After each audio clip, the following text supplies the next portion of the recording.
malam teman-teman mahasiswa UT Hong Kong. Apa kabar? Luar biasa. Oke. Semoga sehat walafiat ya. Nah, malam hari ini kita akan menyelesaikan inisiasi 5678. Jadi satu modul sudah kita selesaikan. Tapi sumbernya ini dari inisiasi. Ya, oke. Jadi kita akan belajar 2 jam hari ini. Semangat ya, kita akan belajar sampai jam 12. Anyway, nanti kalau ada pertanyaan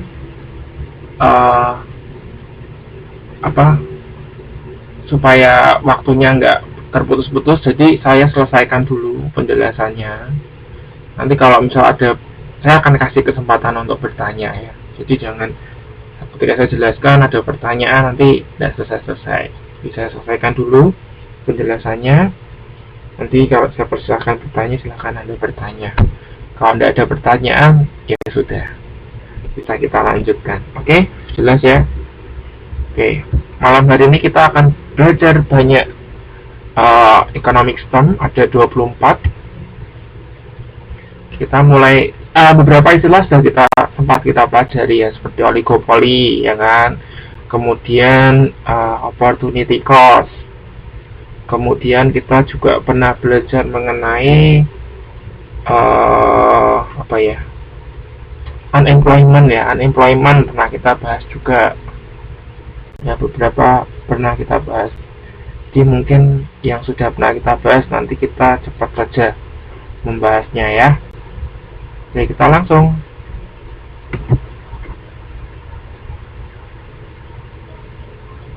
Yang pertama kita akan belajar tentang oligopoli. Masih ingat nggak oligopoli? Do you still remember what is oligopoli?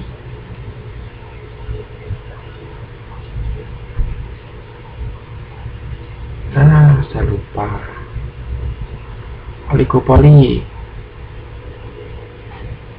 Ya, betul.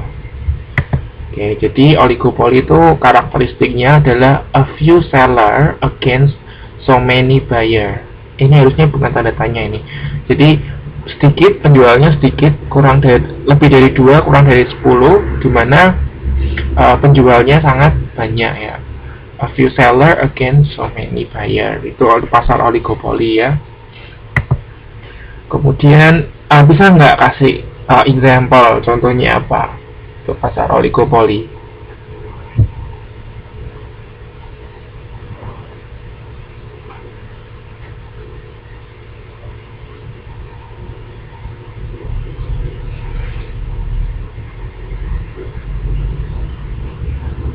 Ayo, apa contohnya Mbak Ocha? Ayo Mbak Ocha, contohnya apa Mbak Ocha oligopoli?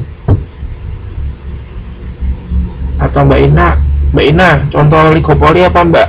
Kita pernah bahas tuh dulu. Ini kan kalau nggak salah ini tugas ini ya, tugas 1 atau tugas 2 gitu ya. Atau pertanyaan apa ya, saya lupa itu. Kita pernah bahas tentang oligopoli. Terus sempat saya kasih contohnya. Misalnya pasar oligopoli ini adalah di bidang atau di industri-industri yang besar ya. Karena terkait dengan barrier of entry-nya, entry of barrier-nya. Karena entry of barrier-nya salah satunya itu terkait dengan economic scale. Ya, economic scale masih ingat ya. Economic scale itu adalah terkait dengan faktor produksi yang tinggi ya, dengan faktor produksi yang tinggi. Misalnya untuk faktor produksi untuk mesin-mesin yang canggih, yang mahal gitu ya. Jadi ini menjadi barrier of entry sehingga tidak banyak perusahaan atau kompetitor yang masuk, tidak sedikit yang bisa masuk ke pasar ini ya. Ya, bisa pasar mobil, pasar semen ya, betul. Jadi kita lihat kan kalau kayak pasar semen ya, misalnya di Indonesia kan bisa dihitung kan, tidak semua orang bisa mempunyai usaha pabrik semen kan. Kalau penjual semen banyak ya, penjual material semen banyak, tapi kalau yang membuat semen kan bisa dihitung paling apa ya, semen Gresik gitu kan, terus apalagi semen Kujang gitu kan, beberapa perusahaan tidak banyak lah, bisa dihitung dengan jari gitu. Kalau mobil boleh dikatakan ya bisa juga. Bukan, kalau dealer mobil saya pikir bukan pasar oligopoli ya. Oke, jelas ya, ngerti ya, untuk pasar oligopoli gampang kan. Oke, pokoknya intinya penjualnya sedikit tapi pembelinya banyak, seperti itu. Nah, kalau kebalikannya, bukan kebalikannya ya, ada lagi. Jadi penjualnya satu tapi pembelinya banyak. Masih ingat nggak? Ya, betul, monopoli.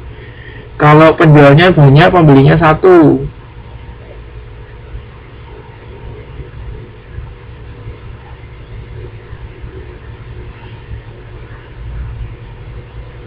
Ayo, ada yang tahu nggak? Pembelinya cuma satu orang, tapi penjualnya banyak, ada beberapa. Ada yang tahu nggak? Pasar monopsoni. Jadi pasar monopsoni itu pasar yang pembelinya satu orang, tapi yang jual banyak.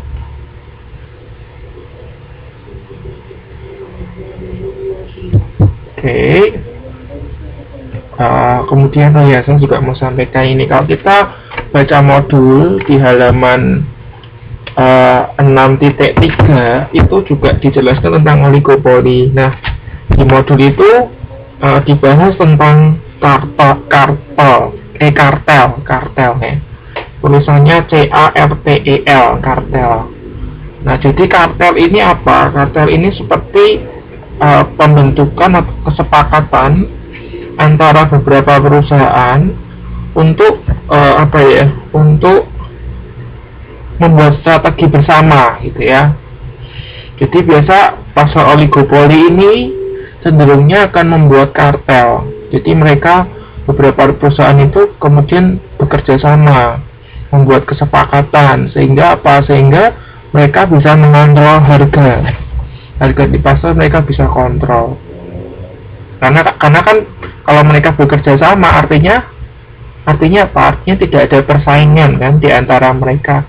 Sehingga kalau tidak ada persaingan, mereka akan akan menyeting harga sesuai kemauan mereka sendiri, kesepakatan mereka. Jadi hal ini jelas akan merugikan siapa kalau seperti ini. Kalau terbentuk kartel ini, siapa yang dirugikan? Betul, yang dirugikan adalah konsumen. Ini ya, kartel biasanya seperti ini ya. Oke, jadi itu persaingan yang tidak sehat dan merugikan konsumen. Tapi kalau bagi perusahaan sendiri sih senang-senang aja ya.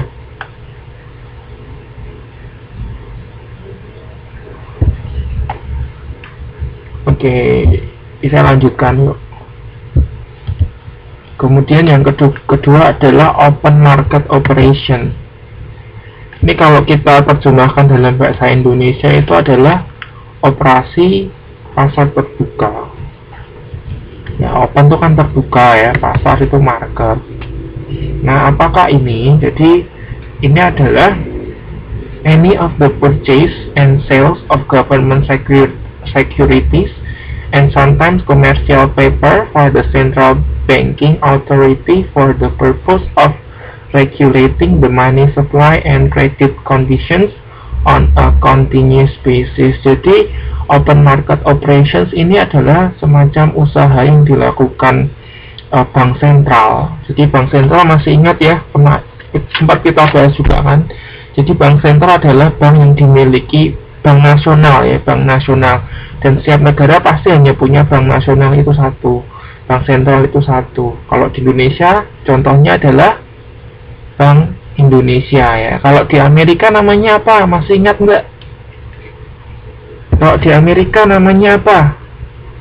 Ini pertemuan yang lalu kita bahas. Ya, Federal Reserve Bank ya. Federal Reserve Bank itu punya Amerika. Nah, oke. Jadi open market operations ini apa? Ini adalah sebuah action atau tindakan yang dilakukan oleh bank sentral dengan membeli dan menjual government securities. Government securities itu semacam apa ya?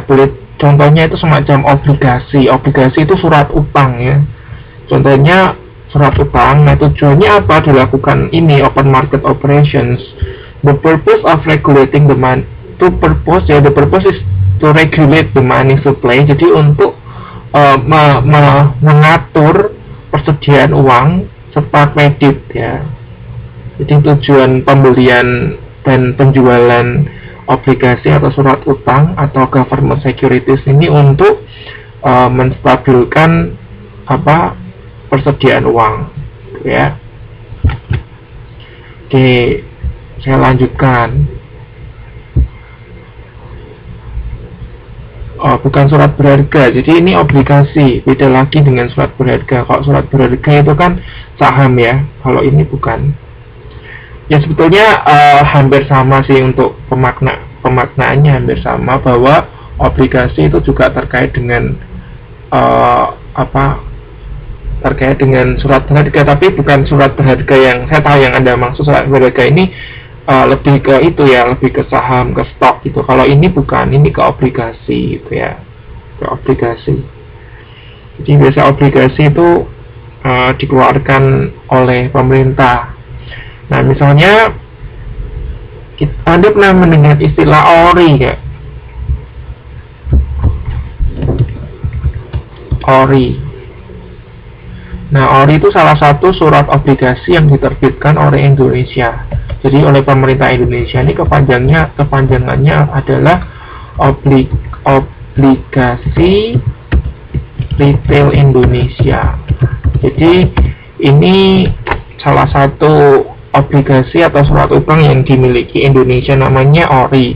Jadi ORI ini memberi kesempatan untuk warga negara yang ingin memberikan pinjaman kepada pemerintah Indonesia, dan pastinya masyarakat juga memiliki kesempatan untuk mendapatkan return atau mendapatkan profit dari ini ya, proses meminjamkan uang ini dari pemerintah Indonesia. Nah itu semacam itu. Di open market operation itu ya, action atau tindakan yang dilakukan oleh pemerintah bank sentral untuk terkait dengan pembelian dan penjualan surat-surat berharga pemerintah. Tujuannya untuk mengatur persediaan uang dan kredit. Oke, saya lanjutkan.